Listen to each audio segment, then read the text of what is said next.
ಎಲ್ಲರಿಗೂ hi.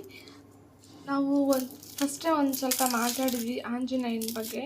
So ನನ್ನ ಜೀವನದಲ್ಲಿ ಆಂಜನೇಯ ಏನೇನೆಲ್ಲ ಪವಾಡಗಳನ್ನು ಮಾಡಿದ್ದಾರೆ, ನನ್ನ ಫ್ಯಾಮ್ಲಿಗೆ ಏನೇನೆಲ್ಲ ಒಳ್ಳೆಯದಾಗಿದೆ ಅಂತ ನಾನು ಒಂದಷ್ಟು ಮಾಹಿತಿಗಳನ್ನ ನಿಮಗೆ ಕೊಟ್ಟಿದ್ದೆ. ಸೊ ನಿಮಗೆಲ್ಲ ಇಷ್ಟ ಆಗಿದೆ ಅಂತಲೇ ಅಂದ್ಕೊತೀನಿ. ಸೊ ಆದಷ್ಟು ಆ ವಿಡಿಯೋನ ಶೇರ್ ಮಾಡಿ, ಇನ್ನಷ್ಟು ಜನಕ್ಕೆ ಅದ್ರ ಬಗ್ಗೆ ಎಲ್ಲ ಗೊತ್ತಾಗಲಿ. ಇನ್ನು ಈ ಕಲಿಯುಗದಲ್ಲೂ ಕೂಡ ದೇವ್ರ ಪವಾಡ ನಡೆಯುತ್ತೆ ಅನ್ನೋದು ಗೊತ್ತಾಗಲಿ ಅಂದ್ಬಿಟ್ಟು ನಾನು ಆ ವಿಡಿಯೋನ ಮಾಡಿದ್ದು. ಸೊ ಆದಷ್ಟು ಆ ವಿಡಿಯೋನ ಎಲ್ಲರಿಗೂ ಶೇರ್ ಮಾಡಿ. ನಾನು ಆ ವಿಡಿಯೋದಲ್ಲಿ ಹೇಳಿದ್ದೆ, ಇನ್ನಷ್ಟು ನನ್ನ ಜೀವನದಲ್ಲಿ ಇನ್ನಷ್ಟು ಪವಾಡಗಳನ್ನು ಮಾಡಿದ್ದಾನೆ. ನಾನು ಅಂದ್ಕೊಂಡಿರೋದು 95% ದೇವರು ಆ ಅಪ್ಪನ ನಂಬದಾಗಿಂದ ಆಗಿದೆ. ಸೊ ಅದನ್ನೆಲ್ಲ ತಿಳಿಸ್ಕೊಡ್ತೀನಿ ಅಂತ ಹೇಳಿದ್ರೆ, ಸೊ ಅರ್ಧ ನಿಮಗೆಲ್ಲ ಹೇಳಿದ್ದೀನಿ, ಇನ್ನು ಸ್ವಲ್ಪ ನನ್ನ ಜೀವನದಲ್ಲಿ ಏನೇನು ನಡೀತು ಅಂತ ಹೇಳಿರಲಿಲ್ಲ. ಸೊ ಅದನ್ನು ಈಗ ಈ ವಿಡಿಯೋ ಮೂಲಕ ನಿಮ್ಗೆ ಒಂದೊಂದಾಗಿ ಪ್ರತಿಯೊಂದನ್ನು ತಿಳಿಸ್ಕೊಡ್ತೀನಿ. ಸೊ ವಿಡಿಯೋ ಇಷ್ಟ ಆದರೆ ಪ್ಲೀಸ್ ಶೇರ್ ಮಾಡಿ, ಸಬ್ಸ್ಕ್ರೈಬ್ ಮಾಡಿ. ಹಾಗೆ ಇನ್ನಷ್ಟು ಜನಕ್ಕೆ ಶೇರ್ ಮಾಡೋದ್ರಿಂದ ಇನ್ನಷ್ಟು ಜನಕ್ಕೆ ದೇವ್ರ ಮೇಲೆ ಇರೋ ಒಂದು ಅಭಿಪ್ರಾಯ ಚೇಂಜ್ ಆಗುತ್ತೆ. ಸೊ ಪ್ಲೀಸ್ ದಯವಿಟ್ಟು ಎಲ್ಲರಿಗೂ ಶೇರ್ ಮಾಡಿ. ಹಾಗೆ ವಿಡಿಯೋ ಇಷ್ಟ ಆದರೆ ಕೂಡ ಸಬ್ಸ್ಕ್ರೈಬ್ ಮಾಡ್ಕೊಳ್ಳೋದು ಮರಿಬೇಡಿ. ಸೊ ಇನ್ ಕೇಸ್ ಏನಾದರೂ ಮಾತಾಡೋ ಬರದಲ್ಲಿ ಮಿಸ್ಟೇಕ್ ಆಗಿ ರಾಂಗ್ ಮಾತಾಡಿದರೆ ದಯವಿಟ್ಟು ಕ್ಷಮೆ ಇರಲಿ. ನಾನು ಮೊದಲೇ ಹೇಳಿದಾಗೆ ನನ್ನ ಸ್ಟಾರ್ಟಿಂಗ್ ವೀಡಿಯೋಸ್ ಈಗೀಗ ನಾನು ವೀಡಿಯೋಸ್ ಮಾಡೋಕ್ಕೆ ಸ್ಟಾರ್ಟ್ ಮಾಡ್ತಿರೋದು. ಸೊ ಮಿಸ್ ಆಗೇ ಆಗುತ್ತೆ. ಸೊ ದಯವಿಟ್ಟು ಎಲ್ಲನೂ ಕ್ಷಮಿಸಿ ತಪ್ಪಾದರೆ. ಸೊ ಈಗ ನಾನು ಒಂದಷ್ಟು ವಿಷಯಗಳನ್ನು ನಿಮ್ಗೆ ಹೇಳಿದ್ದೆ. ಆಂಜನೇಯನ ನಂಬೋದ್ರಿಂದ, ಆಂಜನೇಯನ ಪೂಜೆ ಮಾಡೋದ್ರಿಂದ ಏನೇನೆಲ್ಲ ನನ್ನ ಜೀವನದಲ್ಲಿ ಎಸ್ಪೆಷಲಿ ಒಳ್ಳೆಯದಾಗಿದೆ, ನನ್ನ ಫ್ಯಾಮ್ಲಿಯಲ್ಲಿ ಏನೇನೆಲ್ಲ ಒಳ್ಳೆಯದಾಗಿದೆ ಅಂತ. ಸೊ ನಾನು ಇನ್ನಷ್ಟು ಆಗಿತ್ತು ಅದನ್ನೆಲ್ಲ ನಿಮ್ಗೆ ಹೇಳಿರಲಿಲ್ಲ ವೀಡಿಯೋದಲ್ಲಿ. ಸೊ ಈಗ ಇನ್ನಷ್ಟು ಏನಾಗಿತ್ತು ಅಂತ ಹೀಗೆ ಹೇಳ್ಕೊಡ್ತೀನಿ. ನಮ್ಮ ಆಂಜನೇಯ ಏನಂದರೆ, ಯಾರಿಗಾದ್ರೂ ಏನಾದರೂ ಅಂದರೆ ನಮ್ಮ ಮನೆಯಲ್ಲಿ ಇದ್ದಿದ್ದ ಆಚಾರ ಏನು ಅಂದರೆ, ಏನಾದರೂ ನಮ್ಮ ಮನೆಯಲ್ಲಿ ವೆಹಿಕಲ್ಸ್ ತರ್ತೀವಿ, ಗಾಡಿಗಳು ತರ್ತೀವಲ್ವ. ಸೊ ಡೈರೆಕ್ಟ್ ಶೋರೂಮಿಂದ ತೊಗೊಂಡು ಬಂದಾಗ ನಾವು ಡೈರೆಕ್ಟ್ ಮನೆ ಹತ್ರ ತೊಗೊಂಡು ಬರೋಲ್ಲ. ಮನೆಗೆ ಹೋಗೋ ದಾರಿಯಲ್ಲೇ ಈ ದೇವಸ್ಥಾನ ಇರೋದ್ರಿಂದ ಸೀದಾ ಶೋರೂಮಿಂದ ಬಂದ ಗಾಡಿ ದೇವಸ್ಥಾನ ಹತ್ರ ನಿಲ್ಲಿಸಿ ಅಲ್ಲಿಗೆಲ್ಲ ಪೂಜೆಗೆ ತೊಗೊಂಡೋಗಿ ದೇವ್ರಿಗೆ ಹಾಗೆ ಕಾರ್ಗೆ ಸೊ ಅಲ್ಲಿ ಪೂಜೆ ಮಾಡಿ ಮನೆ ಹತ್ರ ಆಮೇಲೆ ತೊಗೊಂಡು ಬರ್ತಿದ್ದು. ಫಸ್ಟು ದೇವಸ್ಥಾನದ ಹತ್ರ ಪೂಜೆ ಮಾಡಿಸ್ತಿದ್ವಿ ಗಾಡಿಗೆ. ಯಾಕಂದರೆ ಆಂಜನೇಯನ ಆಶೀರ್ವಾದ ಸದಾ ಆ ಗಾಡಿಗಳ ಮೇಲೆ ಇರಲಿ, ಆ ಗಾಡಿಯಲ್ಲಿ ಓಡಾಡೋರಿಗೆ ಯಾವುದೇ ರೀತಿ ತೊಂದರೆ ಆಗದಿರ ಇರಲಿ ಅಂದ್ಬಿಟ್ಟು ಸೊ ನಾವು ಅಲ್ಲಿ ಗಾಡಿ ಯಾವುದೇ ತಂದರೂ ಕೂಡ ಪೂಜೆ ಮಾಡಿಸ್ತಿದ್ದು. ಸೊ ಏನು ಅಂದರೆ ನಮ್ಮ ಆಂಜನೇಯ ಒಂದು ಕೊಟ್ಟರೆ ಒಂದು ಫ್ರೀ ಅನ್ನೋ ಥರ. ಸೊ ಅವ್ರು ಯಾರಾದರೂ ಬಂದರೂ ಒಂದು ಗಾಡಿ ತಂದು ದೇವರು ಇಲ್ಲಿ ಪೂಜೆ ಮಾಡ್ಸೋಣ ಅಂದರೆ ನಂಬಿಕೆ ಇಲ್ದಿದ್ದವರು, ದೇವರಿದೆ ಇಲ್ಲಿ ಪೂಜೆ ಮಾಡ್ಸೋಣ ಅಂತ ಅಂದ್ಬಿಟ್ಟು ಏನಾದರೂ ಒಂದು ಫಸ್ಟ್ ಗಾಡಿ ತಂದಿದ್ದಾರೆ. ಸೊ ಅವ್ರು ಅಲ್ಲಿ ಪೂಜೆ ಮಾಡಿಸಿದ್ದಾರೆ ಅಂದರೆ ಆಟೋಮೆಟಿಕ್ಕಾಗಿ ಆ ವರ್ಷದಲ್ಲಿ ಇನ್ನೊಂದು ಗಾಡಿ ತೊಗೊಂಬರ್ತಾರೆ ಅವರು. ಅವ್ರಿಗೂ ಕೂಡ ಅದು ಗೊತ್ತಿರಲ್ಲ ತೊಗೊಂಡು ಬರ್ತಿದ್ದೀವ ಇಲ್ವಾ ಅನ್ನೋದು. ಸೊ ಲಾಸ್ಟ್ ಮೂಮೆಂಟಲ್ಲೇ ಅವ್ರಿಗೆ ತರಬೇಕು ಅನಿಸಿ ಒಂದೇ ತಿಂಗಳಲ್ಲೆಲ್ಲ ಈ ಪ್ಲ್ಯಾನ್ ಆಗಿ ತೊಗೊಂಡು ಬರ್ತಾರೆ. ಇದ್ಯಾವುದೋ ಒಬ್ಬರಿಗೆ ಇಬ್ಬರಿಗೆ ಆಗಿರೋದು ಅಂತ ನಾನು ಹೇಳ್ತಿಲ್ಲ. ತುಂಬ ಜನಕ್ಕೆ 5-6 ಜನಕ್ಕೆ ಅಂದರೆ ಆ ದೇವ್ರನ್ನ ನಂಬಿರೋರಿಗೆ ಆಗಿರೋವಂಥದ್ದು. ಒಂದು ಗಾಡಿ ತಂದು ಪೂಜೆ ಮಾಡಿಸ್ಕೊಂಡು ಹೋಗಿರೋರು ಅದೇ ವರ್ಷದಲ್ಲೇ ಇನ್ನೊಂದು ಗಾಡಿನ ತಂದು ಆ ದೇವ್ರ ಹತ್ರ ನಿಲ್ಲಿಸಿ ಪೂಜೆ ಮಾಡಿ ಅಯ್ಯಪ್ಪನ ಆಶೀರ್ವಾದ ತೊಗೊಂಡು ಹೋಗಿದ್ದಾರೆ. ಸೊ ಈ ಥರ ನಮ್ಮ ಆಂಜನೇಯಂದು ಪವಾಡ ತುಂಬಾ ಇದೆ. ಏನಾದರೂ ಕೊಟ್ಟರೆ ಇನ್ನೊಂದು ಕೊಡ್ತೀನಿ ತಗೋ ಅನ್ನೋ ಒಂದು ಇದು ನಮ್ಮ ಆಂಜನೇಯನಿಗೆ. ಸೊ ಭಕ್ತಿಯಿಂದ ಏನೇ ಪ್ರಾರ್ಥನೆ ಮಾಡಿಕೊಂಡ್ರು ನಮ್ಮ ಆಂಜನೇಯ ಕೊಡ್ತಾನೆ ಅನ್ನೋದಕ್ಕೆ ಇದೊಂದು. ಸೊ ಅದಕ್ಕೆ ಎಲ್ಲರೂ ನಮ್ಮ ಮನೇಲಿ ಏನೇ ಗಾಡಿ ತಂದರೂ ಕೂಡ ಇನ್ನೊಂದು ಗಾಡಿಗೆ ಅವಕಾಶ ಯಾವುದೋ ಒಂದು ರೂಪದಲ್ಲಿ ಹೇಗಾದರೂ ಆಗಲಿ ಅವಕಾಶ ಮಾಡಿಕೊಡ್ತಾನೆ. ಸೊ ನೀವು ಹೇಳ್ಬೋದು, ನಾವು ತೊಗೊಂಬರೋಕ್ಕಾದ್ರೇ ತೊಗೊಂಬರೋದು, ದೇವ್ರು ಹೇಳಿಬಿಟ್ಟು ತೊಗೊಂಬರಲ್ಲ ಅಂತ. ಸೊ ಈಗ ಅಂದ್ಕೊಳ್ಳಿ, ನೀವು ಯಾರಾದರೂ ನಾವು ಗಾಡಿ ತೊಗೊಂಬರ್ಬೇಕು ಅಂತ ಆಗುತ್ತಾ ಇಲ್ಲ ಟ್ರೈ ಮಾಡಿ ನೋಡಿ, ಓಕೆನಾ. ನಾನು ತೊಗೊಬೇಕು ಅಂದ ತಕ್ಷಣ ನಿಮ್ಮ ಹತ್ರ ಆಲ್ಮೋಸ್ಟ್ ನಿಮ್ಮದೇ ಹಾಕಿ ನಮ್ಮದೇ ಹೇಳ್ತೀನಲ್ಲ, ನಮ್ಮ ಹತ್ರ ದುಡ್ಡು ಎಲ್ಲ ಇತ್ತು. ಬಟ್ ಕಾರ್ ತೊಗೊಳ್ಬೇಕು ಅಂದ್ಕೊಂಡಿದ್ವಿ, ಅದಕ್ಕೆ ಅಡ್ಜಸ್ಟ್ಮೆಂಟ್ ಆಗಿಲ್ಲ. ಏನೋ ಒಂದು ದುಡ್ಡೆಲ್ಲ ಇದೆ, ಪ್ರತಿಯೊಂದು ಕೂಡ ಇದೆ. ಬಟ್ ಆದರೂ ಏನೋ ಒಂದು ಮಧ್ಯೆ ಅಡ್ಡ ಬರ್ತಿರೋ ರೀತಿ ಎಕ್ಸ್ಪೀರಿಯೆನ್ಸ್ ಆಗ್ತಿತ್ತು. ಎಲ್ಲ ಇದು ಕೂಡ ತೊಗೊಳಕ್ಕೆ ಆಗ್ತಿರ್ಲಿಲ್ಲ ಹೇಳಬೇಕು ಅಂತಂದರೆ. ಸೊ ಈ ಆಂಜನೇಯನ ಹತ್ರ ಬಂದು ನಾವು ಕೇಳಿಕೊಂಡು ಒಂದು ಫಸ್ಟ್ ಗಾಡಿ ತಂದಾಗ ಪೂಜೆ ಮಾಡಿಸ್ಕೊಂಡು ಹೋದ್ಮೇಲೆ ನೆಕ್ಸ್ಟ್ ಡೇನೇ ನಮ್ಮ ಒಂದೇ ವರ್ಷದಲ್ಲಿ ನೀವು ನಮ್ಮದು ಅಪ್ಪ ಅವರು ಫಸ್ಟ್ ಒಂದು ಆಲ್ರೆಡಿ ಒಂದು ಕಾರಿದ್ದು ಮತ್ತು ಒಂದು ವರ್ಷದಲ್ಲಿ ಕಾರ್ ತಂದು ಪೂಜೆ ಮಾಡಿಸ್ಕೊಂಡು ಮನೆಗೆ ಹೋದ್ಮೇಲೆ ಮತ್ತು ಅದೇ ವರ್ಷದಲ್ಲಿ ಇನ್ನೊಂದು ಕಾರ್ ತಂದರು, 2 ಟ್ರ್ಯಾಕ್ಟರ್ ತಂದರು. ಮತ್ತು ನಾವು ಒಂದು ಟೆಂಪೋ ತಂದ್ವಿ. ಸೊ ನೀವೇ ನಂಬಿ, ನಮ್ಮದು ಊರಿರೋದು ನಿಯರ್ಲಿ 6-2 ಕಿಲೋಮೀಟರ್ಸ್ ನಮ್ಮ ಅಪ್ಪ ಊರಿಗೆ ನಮ್ಮೂರಿಗೆ. ಸೊ ನಾವು ಹೊಸ ಗಾಡಿ ಶೋರೂಮಿಂದ ತೊಗೊಂಬಂದು ಊರಿಗೆ ಹೋಗಿ ದೇವಸ್ಥಾನದ ಹತ್ರ ಪೂಜೆ ಮಾಡಿಸ್ಕೊಂಡು ಮತ್ತೆ ನಾವು ನಮ್ಮೂರಿಗೆ ತೊಗೊಂಡು ಬಂದಿದ್ದೀವಿ. ಸೊ ಎಲ್ಲಿಂದ ಎಲ್ಲಿಗೆ ಅಂತ ನಾನು ಆಮೇಲೆ ಹೇಳ್ತೀನಿ. ಸೊ ನಮ್ಮೂರಿಗೆ ನಮ್ಮ ಅಪ್ಪ ಊರಿಗೆ ಇರೋದು 60 ಕಿಲೋಮೀಟರ್ಸ್. ಸೊ ಅಲ್ಲಿಂದ ನಾವು ಅಲ್ಲಿಗೆ ಹೋಗಿ 6-2 ಕಿಲೋಮೀಟರ್ಸ್ ಹೋಗಿ ಗಾಡಿನ ತೊಗೊಂಡು ಹೋಗಿ ಪೂಜೆ ಮಾಡಿಸ್ಕೊಂಡು ಮತ್ತೆ ಹಾಕ್ಕೊಂಡು ಬಂದಿದ್ದೀವಿ ಅಂದರೆ ನಾವು ಎಷ್ಟು ಬಿಲೀವ್ ಮಾಡ್ತೀವಿ ಅನ್ನೋದನ್ನು ಕೇಳಿ. ಫಸ್ಟ್ ನಮ್ಮ ಹತ್ರ ಫೈನಾನ್ಷಿಯಲ್ ತುಂಬ ಪ್ರಾಬ್ಲಮ್ ಇತ್ತು. ಸೊ ಹಂಗೂ ಹಿಂಗೂ ಟ್ರೈ ಮಾಡಿ ನಾವು ಏನು ಅಂದರೆ ಟೆಂಪೋ ಬುಲಾರೆ ಬರುತ್ತಲ್ವ, ಸೊ ಅದನ್ನು ತೊಗೊಂಡು ಬಂದ್ವಿ. ಸೊ ನಮ್ಗೆ ನೆಕ್ಸ್ಟು ಯಾವ ಇಂಟೆನ್ಷನು ಇಲ್ಲ ನೆಕ್ಸ್ಟು ಏನೋ ಒಂದು ವೆಹಿಕಲ್ ತರ್ತೀವಿ ಅಂತ. ಯಾಕಂದ್ರೆ ನಮಗೂ ಫೈನಾನ್ಷಿಯಲಿ ಪ್ರಾಬ್ಲಮ್ ಇತ್ತು, ಒಂದು ಗಾಡಿ ತಂದಿದ್ದೀವಿ, ಆ ಥರ ಥಾಟಲ್ಲಿದ್ವಿ. ಸೊ ಆಟೋಮೆಟಿಕ್ಕಾಗಿ ಇನ್ನೊಂದು ಗಾಡಿಗೆ ಯಾವುದೋ ಒಂದು ರೀತಿಯಲ್ಲಿ ಇನ್ನೊಂದು ನಾವು ಟ್ಯಾಕ್ಟರ್ ಕಂಪ್ನಿಗೆ ಇನ್ವೆಸ್ಟ್ ಮಾಡಬೇಕಿತ್ತು. ಸೊ ಅದಕ್ಕೆ ನಾವು ಟ್ಯಾಕ್ಟರ್ ಹಾಕೋ ಹಾಗೆ ಒಂದು ದಾರಿ ಮಾಡಿಕೊಟ್ಟಿದ್ದು ಆಂಜನೇಯನೇ. ಸೊ ಅದಕ್ಕೆ ನಮಗೆ ಮತ್ತು ಫೈನಾನ್ಷಿಯಲಿ ಪ್ರಾಬ್ಲಮ್ ಇದ್ವಿ, ಹೆಂಗೆ ಹೋಗೋದು, ಯಾವ ಥರ ತೊಗೊಳ್ಳೋದು ಅಂದಾಗ ಅದಕ್ಕೆ ಧೈರ್ಯ ತುಂಬಿದ್ದು ಕೂಡ ಆಂಜನೇಯನೇ. ಸೊ ಅಯ್ಯಪ್ಪನ ಮೇಲೆ ಭಾರ ಹಾಕಿ ಅಯ್ಯಪ್ಪನ ಆಶೀರ್ವಾದದಿಂದ ನಾವು ಇನ್ನೊಂದು ಗಾಡಿ ಕೂಡ ತಂದ್ವಿ. ಹಾಗೆ ನಮ್ಮೂರಲ್ಲಿ ನಾರ್ಮಲ್ ಕೆಲ್ಸಕ್ಕೆ ಹೋಗ್ತಾರೆ, ಅವ್ರೇನು ತುಂಬ ರಿಚ್ ಅಲ್ಲ, ತುಂಬ ಮಿಡ್ಲ್ ಕ್ಲಾಸ್. ಅವರು ಕೂಡ ಒಂದು ಬೈಕ್ ತಂದಿದ್ರು. ಆಲ್ರೆಡಿ ಅವ್ರ ಹತ್ರ ಹಳೆ ಜೊತೆ ಇನ್ನೊಂದು ಬೈಕ್ ತಂದಿದ್ರು. ಸೊ ನಾವೆಲ್ಲ ಪೂಜೆ ಮಾಡಿಸ್ತೀವಲ್ಲ ಆಂಜನೇಯನ, ನೀವೆಲ್ಲ ಪೂಜೆ ಮಾಡಿಸ್ತೀರಾ, ನಿಮಗೆಲ್ಲ ವರ ಕೊಡ್ತಾನೆ, ನಿಮ್ಮನ್ನೆಲ್ಲ ಚೆನ್ನಾಗಿ ನೋಡ್ತಾನೆ, ನನಗೂ ನೋಡಲಿ ಅಂದ್ಬಿಟ್ಟು ಅವರು ಕೂಡ ಫಸ್ಟ್ ಗಾಡಿ ತಂದಾಗ ದೇವಸ್ಥಾನದ ನಿಲ್ಲಿಸಿ ಪೂಜೆ ಮಾಡಿಸಿ ಅಯ್ಯಪ್ಪನ ಆಶೀರ್ವಾದ ಪಡ್ಕೊಂಡೋದ್ರು. ಹಾಗೆ ಒಂದು ನಿಯರ್ಲಿ 8-9 ಮಂತ್ಸಲ್ಲಿ ಅವ್ರು ಇನ್ನೊಂದು ಗಾಡಿನ ತಂದರು. ಆವಾಗ ಹೇಳಿದರು, ಒಂದು ಗಾಡಿಗೆ ಒಂದು ತೊಗೊಂಡ್ರೆ ಒಂದು ಫ್ರೀ ಅನ್ನೋ ಥರ ಆಂಜನೇಯ ಇನ್ನೊಂದಿಗೆ ಏನಾದರೂ ಅವಕಾಶ ಮಾಡಿಕೊಡ್ತಾನೆ ಅಂತ. ಸೊ ಈ ಥರ ಹೇಳ್ತಾ ಹೋದರೆ ತುಂಬ ಜನಕ್ಕೆ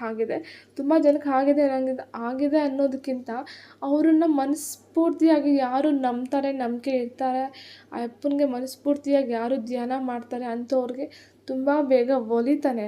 ಹೇಳಬೇಕು ಅಂದರೆ ಆಂಜನೇಯನೇ ಅಂದಲ್ಲ, ಪ್ರತಿಯೊಂದು ದೇವರು ಅಷ್ಟೇ ಮನಸ್ಫೂರ್ತಿಯಿಂದ ಪೂಜೆ ಮಾಡಿದಾಗ ಮಾತ್ರ ಒಲಿಯೋದು. ಸೊ ಈ ಮಾತನ್ನು ದಯವಿಟ್ಟು ಎಲ್ಲ ಗಮನದಲ್ಲಿಟ್ಕೊಳ್ಳಿ. ನಾನು ಕೇಳಿದೆ, ನನಗೆ ಕೊಟ್ಟಿಲ್ಲ, ನಿಮಗೆ ಕೊಟ್ಟಿದ್ದಾನೆ, ನೀವೆಲ್ಲ ಸುಳ್ಳು ಹೇಳ್ತಿದ್ದೀರ. ಸೊ ಈ ಥರ ಎಲ್ಲ ಯಾವುದೂ ಇಲ್ಲ. ನನಗಾಗಿರೋ ಎಕ್ಸ್ಪೀರಿಯೆನ್ಸ್ನ ನಾನು ಹೇಳ್ತಿರೋದು. ಸೊ ಇಲ್ಲ, ನಾವು ಅಷ್ಟು ನಂಬಲ್ಲ ಎಲ್ಲ ದೇವ್ರ ಥರನೂ ನಾವು ಹಾಗೆ ಹೀಗೆ ಅನ್ನೋಂಗಿದ್ದು. ನಮ್ಮ ಮನೇಲಿ ಪ್ರತಿಯೊಂದಕ್ಕೂ ಶ್ರೀ ಮಾರುತಿ ಅಂತ ಹೆಸರು ಇರ್ತಾನೆ ಇರಲಿಲ್ಲ. ಸೊ ನಮ್ಮ ಮನೇಲಿ ಅಷ್ಟು ಬಿಲೀವ್ ಮಾಡ್ತೀವಿ ಅನ್ನೋದಕ್ಕೆ ಮಾತ್ರ ಎಲ್ಲ ಪ್ರತಿಯೊಂದು ಕಡೆಯೂ ನಾವು ಶ್ರೀ ಮಾರುತಿ ಅಂತಲೇ ಹೆಸರಿಟ್ಕೊಂಡಿದ್ದೀವಿ ಹೇಳಬೇಕು ಅಂದರೆ. ಸೊ ಮತ್ತು ಇನ್ನೊಂದು ಹೇಳಬೇಕು ಅಂದರೆ ನಮ್ಮ ಮನೆ ಹತ್ರನೇ ಒಬ್ಬ ಹುಡುಗ, ನಾವೆಲ್ಲ ಅಷ್ಟು ಬಿಲೀವ್ ಮಾಡ್ತಿದ್ವಲ್ಲ, ಅವ್ನು ನೋಡ್ತಿದ್ದ. ನೀವೇನು ಅಷ್ಟು ಬಿಲೀವ್ ಮಾಡ್ತೀರಾ ದೇವರನ್ನ, ನೀವು ಕೇಳಿದ್ದೆಲ್ಲ ಕೊಟ್ಬಿಡ್ತಾನ ಅಂತ ಕೇಳಿದ್ದ. ದೇವರು ಅಂದಮೇಲೆ ಬಿಲೀವ್ ಮಾಡಲೇಬೇಕು, ಬಟ್ ನೀವು ತುಂಬ ಬಿಲೀವ್ ಮಾಡ್ತೀರಾ ಅಂತ ಅವ್ನು ಹೇಳ್ತಿದ್ದ. ನಾನೇ ಹೇಳಿದ್ದೆ ಅವನಿಗೆ, ಸರಿ ನೀನು ಏನಾದರೂ ಕೇಳಿಕೊಂಡು ಮನಸ್ಫೂರ್ತಿಯಾಗಿ ಪೂಜೆ ಮಾಡು, ಆಗುತ್ತೆ ಅಂತ ಅವನಿಗೆ ನಾನು ಹೇಳಿದ್ದೆ. ಅವನೇನೋ ಲವ್ ವಿಷಯ ಕೇಳ್ಕೊಂಡಿದ್ದಾನೆ ದೇವ್ರ ಹತ್ರ. ನಾನು ಒಬ್ಬ ಹುಡುಗಿನ ಇಷ್ಟಪಡ್ತಿದ್ದೀನಿ, ಸೊ ಆ ಹುಡುಗಿನ ಮದುವೆ ಆದರೆ ನಾನು ಆ ಹುಡುಗಿನ ಮದುವೆ ಆಗಬೇಕು, ಮದುವೆ ಆಗಿ ಸಂತೋಷವಾಗಿ ಜೀವನ ಮಾಡಬೇಕು. ಸೊ ಅದಕ್ಕೆ ಅವಕಾಶ ಮಾಡಿಕೊಡಪ್ಪ, ನಿನ್ನ ಆಶೀರ್ವಾದ ಇರಲಿ ಅಂತ ಕೇಳ್ಕೊಂಡಿದ್ದಾನೆ. ದೇವರು ಯಾವುದಕ್ಕೆ ನಿಲ್ಲಬೇಕು? ಒಳ್ಳೇದಾಗೋಂಗಿದ್ರೆ ಮಾತ್ರ ದೇವ್ರು ವರ ಕೊಡಬೇಕು, ಕೆಟ್ಟದಾಗಂಗಿದ್ರೆ ಯಾಕೆ ವರ ಕೊಡಬೇಕು ಅಲ್ವಾ? ಸೊ ಆ ದೇವ್ರು ಏನು ಮಾಡ್ತು, ಅವನು ಆ ಥರ ಮಕ್ಕೊಂಡು ಒಂದು 6-7 ಮಂತ್ಸ್ಗೆ ಬ್ರೇಕಪ್ ಆಯಿತು ಅವ್ನ ಲವ್ವು. ಅವ್ನು ಮತ್ತೆ ಬಂದು ಹೇಳ್ದ, ಇಲ್ಲ ಹಿಂಗೆ ಬ್ರೇಕಪ್ ಆಯಿತು, ಎಲ್ಲ ನಿಮ್ಮ ಆಂಜನೇಯ ಪವರ್ಫುಲ್ ಅದು ಇದು ಅಂತ ಹೇಳ್ತಿದ್ರಿ. ಸೊ ಯಾವುದೂ ಇಲ್ಲ, ನನ್ನ ಲವ್ ಬ್ರೇಕಪ್ ಆಯಿತು, ನೀವು ನಂಬ್ತಿರಲ್ಲ, ಹೆಂಗೆ ನಂಬ್ತೀರಾ, ನಿಮಗೆಲ್ಲ ಆಯಿತು ಅಂತ ನಂಬ್ತೀರಾ, ಅದೆಲ್ಲ ಆಕಸ್ಮಿಕವಾಗಿ ಆಗಿರೋದು ಅಂತಂದ. ಸೊ ನಮ್ಮಮ್ಮ ಕೇಳಿದ್ರು, ಯಾಕೆ ಬ್ರೇಕಪ್ ಆಯಿತು, ಯಾಕೆ ರೀಸನ್ ಏನು ಅವಳು ಬ್ರೇಕಪ್ ಮಾಡ್ಕೊಳ್ಳೋಕ್ಕೆ ಅಂದರೆ, ಅವಳು ಇನ್ನೊಬ್ಬ ಹುಡುಗನ ಲವ್ ಮಾಡ್ತಾಯಿದ್ಲು, ನನ್ನೂ ಲವ್ ಮಾಡ್ತಾಯಿದ್ಲು, ಮತ್ತು ಅವನನ್ನು ಇಷ್ಟಪಡ್ತಿದ್ದಾನೆ, ಅವನ ಮದುವೆ ಆಗ್ತಾಯಿದ್ದಾಳೆ ಅಂತ ಕೇಳಿತು ಅಂತ ಹೇಳ್ದ ಅವನು. ಸೊ ನಮ್ಮಮ್ಮ ಹಾಗೆ ಹೇಳಿದ್ರು. ಅದರಲ್ಲಿ ದೇವ್ರು ನಿನಗೆ ಕೆಟ್ಟದ್ದೇನು ಮಾಡಿದ್ದಾನೆ? ಇನ್ಫ್ಯಾಕ್ಟ್ ಹೇಳ್ಬೇಕು ಅಂದರೆ ನೀನು ಕೇಳಿರೋ ವರನೇ ತಪ್ಪು. ಅವನು ಏನು ಕೇಳಬೇಕಿತ್ತು, ಆ ಹುಡುಗಿ ನಾನು ನಿಯತ್ತಾಗಿ ಅವಳನ್ನ ಪ್ರೀತಿ ಮಾಡ್ತಿದ್ದೀನಿ, ಅವಳು ನಿಯತ್ತಾಗಿ ನಾನು ಪ್ರೀತಿ ಮಾಡಿ ನಾನು ಅವಳು ಮದುವೆ ಆದಮೇಲೆ ನಾವಿಬ್ಬರು ಚೆನ್ನಾಗಿರ್ತೀವಿ ಅನ್ನೋದಾದರೆ ನನಗೆ ಏನಾದರೂ ಮಾಡಿ ಆ ಹುಡುಗಿ ಜೊತೆ ಮದುವೆ ಆಗೋಂಗೆ ಮಾಡಪ್ಪ ಅಂತ ಕೇಳಬೇಕಿತ್ತು. ಅವಳು ಸರಿ ಇಲ್ಲ. ಫಸ್ಟ್ ಆಫ್ ಆಲ್ ಇಬ್ಬಿಬ್ಬರನ್ನ ಲವ್ ಮಾಡ್ತಿದ್ದಾಳೆ. ಸೊ ಅವನ ಹತ್ರ ದುಡ್ಡಿತ್ತು, ಅವನ ಜೊತೆ ಹೋದ್ಲು, ಆಯಿತಾ? ಅಕಸ್ಮಾತ್ ನಿನ್ನ ಜೊತೆ ದೇವ್ರು ವರ ಕೊಟ್ಟು ನಿನ್ನ ಜೊತೆ ಮದುವೆ ಆಗಿಬಿಟ್ಟು ನಾಳೆ ಮದುವೆ ಆದಮೇಲೆ ಅವಳೇನಾದರೂ ಅವನ ಜೊತೆ ಓಡೋಗಿದ್ರೆ ಅವಾಗೂ ಬ್ಲೇಮ್ ಯಾರಿಗೆ ಬರ್ತಿತ್ತು? ದೇವ್ರಿಗೆ ಬರ್ತಿತ್ತು. ನಿಮ್ಮ ದೇವ್ರನ್ನ ಕೇಳ್ಕೊಂಡಿದ್ದೆ ದೇವ್ರಲ್ವ, ಎಲ್ಲ ಗೊತ್ತಾಗ್ತಿತ್ತಲ್ವ. ಸೊ ಇದನ್ನು ನಾನು ಕ್ಯಾನ್ಸಲ್ ಮಾಡ್ಬೋದಿತ್ತಲ್ಲ ಅಂತ ಅವಾಗಲೂ ದೇವ್ರಿಗೆ ಬ್ಲೇಮ್ ಬರುತ್ತೆ. ಸೊ ಆ ದೇವ್ರು ಇವಾಗ ಇನ್ಫ್ಯಾಕ್ಟ್ ಹೇಳ್ಬೇಕಂದ್ರೆ ತುಂಬ ತುಂಬ ತುಂಬ ಒಳ್ಳೆ ಕೆಲಸನೇ ಮಾಡೋದು. ಬ್ರೇಕಪ್ ಆಗಿರೋದು ಅವಳ ಕ್ಯಾರೆಕ್ಟರ್ ಎಂಥದ್ದು ಅಂತ ಮೊದಲೇ ತೋರಿಸ್ಕೊಟ್ಟಿದ್ದಾರೆ ಅವನಿಗೆ. ಸೊ ಹೌದು ಅವ್ನಿಗೆ ಮೈಂಡ್ಗೆ ಹೋಗ್ತಿಲ್ಲ, ನಾವು ಎಷ್ಟು ಹೇಳಿದ್ರು ಅರ್ಥ ಮಾಡ್ಕೊತಿಲ್ಲ. ಸೊ ನಾವು ಲಾಸ್ಟಿಗೆ ಏನು ಹೇಳಿದ್ವಿ ಅಂದರೆ, ನಿನ್ಗೆ ಒಳ್ಳೇದಾಗಿದೆ, ನೀನು ಅರ್ಥ ಮಾಡ್ಕೊ, ಅವಳು ಇಬ್ಬಿಬ್ಬರನ್ನ ಲವ್ ಮಾಡ್ತಿದ್ದಾಳೆ, ನಿನ್ನ ಲವ್ ಮಾಡ್ತಿಲ್ಲ, ನಿನ್ನ ಹತ್ರ ಇರೋ ದುಡ್ಡನ್ನ ಲವ್ ಮಾಡ್ತಿದ್ಲು. ಸೊ ನಿನಗಿಂತ ಚೆನ್ನಾಗಿರೋ ದುಡ್ಡಿರೋ ಹುಡುಗ ಸಿಕ್ಕಿದಾಗ ಅವನ ಜೊತೆ ಹೋದ್ಲು. ಸೊ ಅದರಲ್ಲಿ ದೇವ್ರು ನಿಂಗೆ ಒಳ್ಳೆಯದೇ ಮಾಡಿ, ನಾಳೆ ಮದುವೆ ಆದಮೇಲೆ ಓಡೋಗಿದ್ರೆ ನೀನೇನು ಮಾಡ್ತಿದ್ದೆ ಅಲ್ವಾ? ಎಲ್ಲೋ ಒಂದು ಕಡೆ ಒಳ್ಳೆಯದೇ ಅಲ್ವಾ ಅದು ಅಂತ ಹೇಳಿದಾಗ ಅವ್ನಿಗೇನು ಅರ್ಥ ಆಯಿತು ಏನು ಬಿಡ್ತು ಸರಿ ಅಂದ್ಕೊಂಡು ಸುಮ್ಮನೆ ಹೋದ. ಸೊ ಅದರಲ್ಲೂ ಕೂಡ ಅವ್ನಿಗೇನೋ ದೊಡ್ಡ ಅಪಘಾತ ಆಗೋದನ್ನು, ಏನೋ ಒಂದು ದೊಡ್ಡ ಒಂದು ಇದಾಗೋದನ್ನು ದೇವ್ರು ನಿಜವಾಗ್ಲೂ ತಡೆದಿದ್ದಾನೆ ಅಂತಲೇ ಹೇಳ್ಬೋದು. ಆಮೇಲೆ ನಮ್ಮದು ಅಷ್ಟೇ, ನಾವೇನೇ ಒಂದು ಪರ್ಚೇಸ್ ಮಾಡಬೇಕಾದ್ರೂ, ಏನೇ ಒಂದು ತೊಗೊಳ್ಬೇಕಾದ್ರೂ ಆಂಜನೇಯನ ತುಂಬ ಕೇಳಿಕೊಂಡು ಒಳ್ಳೆಯದಾದರೆ ಅದು ಆಗೋ ಹಾಗೆ ಮಾಡು, ಕೆಟ್ಟದಾದರೆ ಬೇಡಪ್ಪ ಅಂತಲೇ ಕೇಳ್ಕೊಳ್ಳೋದು. ಅದರಲ್ಲೂ ಎಕ್ಸ್ಪೆಷಲಿ ಅಮ್ಮ ಅಂತೂ ಆಂಜನೇಯ ಅಂದರೆ ಅಮ್ಮನಿಗೆ ಎಲ್ಲನೂ ಪೂರ್ತಿನೂ ಸರ್ವಸ್ವನೇ ಆಂಜನೇಯ ಅನ್ನೋ ಥರ ಆಗೋಗಿದೆ ನಮ್ಮ ಮನೆಯಲ್ಲಿ ಈಗ. ಸೊ ಅಷ್ಟು ಬಿಲೀವ್ ಮಾಡ್ತಾರೆ ಆಂಜನೇಯನಿಗೆ. ಸೊ ನಾವಿಲ್ಲೇ ಯಾವುದೋ ಒಂದು ಸೈಟ್ ನೋಡಿದ್ವಿ. ಸೊ ಅದ್ರ ಕಾಸ್ಟ್ ಬಂದು 1.25 ಕೋಟಿ ಹೇಳಿದರು. ನಾವು ಅವಾಗ ನಮ್ಗೆ ಅವಾಗ ಸಡನ್ನಾಗಿ 1.25 ಕೋಟಿ ಸೈಟ್ ನೋಡಿ ತೊಗೊಂಡ್ಬಿಡ್ಬೇಕು ಅಂತ ಫುಲ್ ಝೂಮಲ್ಲಿ ಓಕೆ ಅಂತ ಅರಿಬರಿಯಲ್ಲಿ ಅವ್ರ ಅಪ್ಪ ತುಂಬ ಬೇಗ ರಿಜಿಸ್ಟರ್ ಮಾಡ್ಕೊಳ್ಬೇಕು ಅದು ಇದು ಅಂತ ಹೇಳಿದ್ರಿ. ನಮ್ಮ ಹತ್ರ ಫೈನಾನ್ಷಿಯಲಿ ತುಂಬ ಪ್ರಾಬ್ಲಮ್ ಇತ್ತು.